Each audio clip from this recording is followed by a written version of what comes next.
graça e a paz do nosso Senhor Jesus Cristo, irmãos. Vamos continuar a nossa leitura bíblica diária, Jó capítulo 6. Posso ler a Bíblia para você? Eu quero dizer que Jó, no capítulo 6 e 7, são uma resposta de Jó às palavras de Elifaz nos capítulos anteriores, 4 e 5. Diz assim o texto: Então Jó respondeu: se a minha queixa de fato se pesasse e contra ela numa balança se pusesse a minha miséria, essa na verdade pesaria mais que a areia dos mares. Por isso é que as minhas palavras foram precipitadas, porque as flechas do Todo-Poderoso estão em mim cravadas, e o meu espírito sorve o veneno delas. Os terrores de Deus se regimentam contra mim. Zurrará o jumento monteiro junto à relva? Ou mugirá o boi junto à sua forragem? Comer-se-á sem sal o que é insípido? Ou haverá sabor na clara do ovo? Aquilo que a minha alma recusa tocar, isso é agora a minha comida repugnante. Quem dera que se cumprisse o meu pedido e que Deus me concedesse o que é melo, que fosse do agrado de Deus esmagar-me, que soltasse a sua mão e acabasse comigo. Isso ainda seria a minha consolação, e saltaria de contente na minha dor, que ele não poupa, porque não tenho negado as palavras do santo. Porque esperar, se já não tenho forças? Por que prolongar a vida, se o meu fim é certo? Acaso a minha força é a força da pedra? Ou é de bronze a minha carne? Não, jamais haverá socorro para mim. Foram afastados de mim os meus recursos. Ao aflito deve o amigo mostrar compaixão, a menos que tenha abandonado o temor do Todo-Poderoso. Meus irmãos, aleivosamente me trataram. São como um ribeiro, como uma torrente que transborda no vale, turvada com o gelo e com a neve que nela se esconde. Torrente que no tempo do calor seca, emudece e desaparece do seu lugar. Desviam-se as caravanas dos seus caminhos, sobem para os lugares desolados e perecem.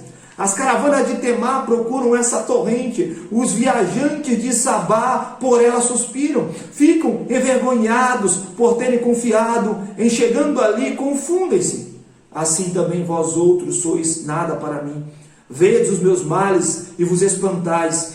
Acaso, disse eu, dai-me um presente, ou oferecei um suborno da vossa fazenda? Ou livra-me do poder do opressor? Ou redime das mãos dos tiranos? Ensina-me e eu me calarei. Dá-me a entender em que tenho errado.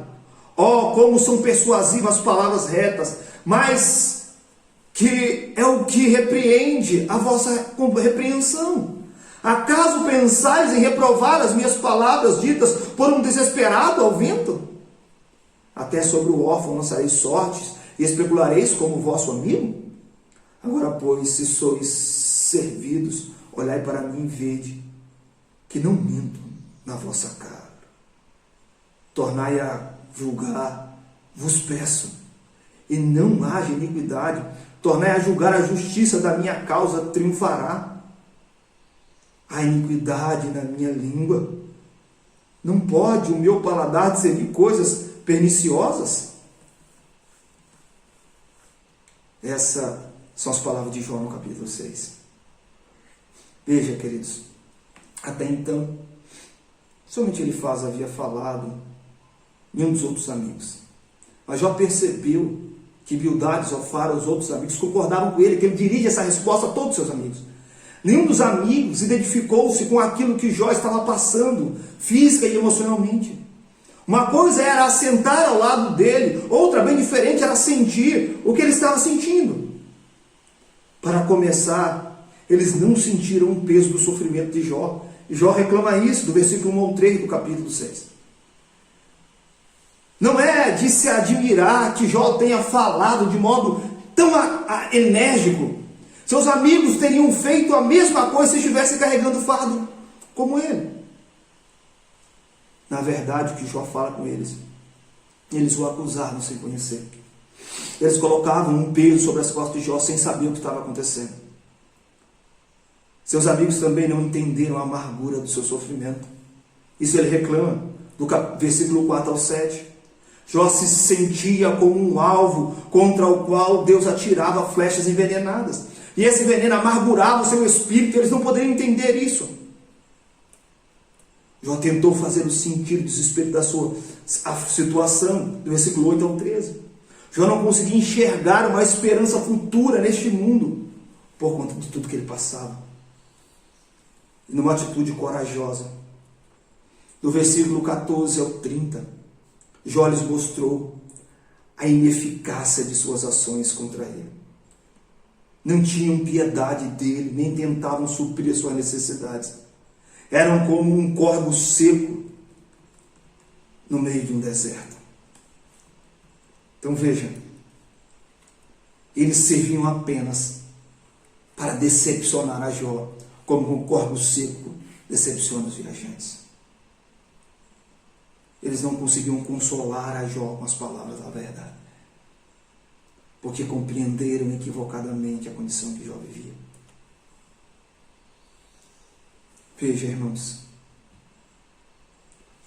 no coração deles, dos amigos de Jó,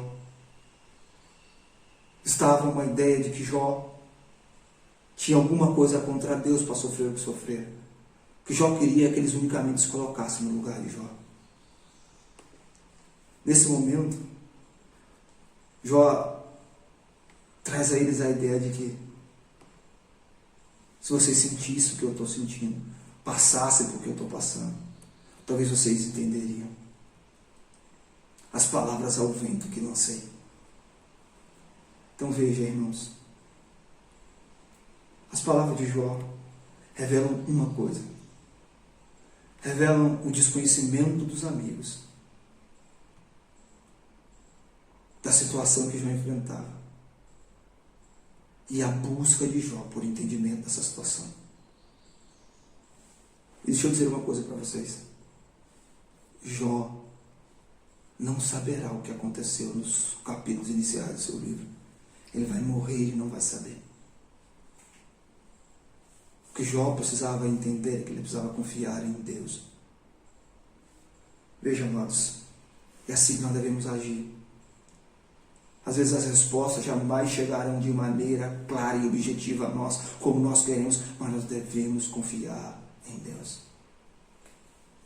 Jesus é o Redentor dos seus, daqueles a quem Ele alcança.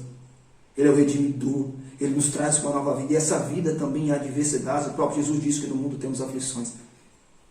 E essa redenção nos coloca num caminho junto de Deus. Nós devemos confiar, mesmo sem saber qual é o fim desse caminho, mesmo sem saber o que os sofrimentos desse caminho nos aguardam. Nós devemos confiar no caminho trilhado, cujo o Senhor nos colocou. Nós somos alcançados pela obra de Cristo, somos colocados a caminhar agora no caminho de Deus. E devemos confiar de que aconteça o que acontecer, o Senhor vai sempre fazer o melhor para nós, porque Ele trabalha em favor daqueles que nele esperam, dos seus. Que Deus abençoe o seu dia, que a graça do Senhor esteja sobre você, irmãos. Cante, ó minha alma, que nasceu para cantar.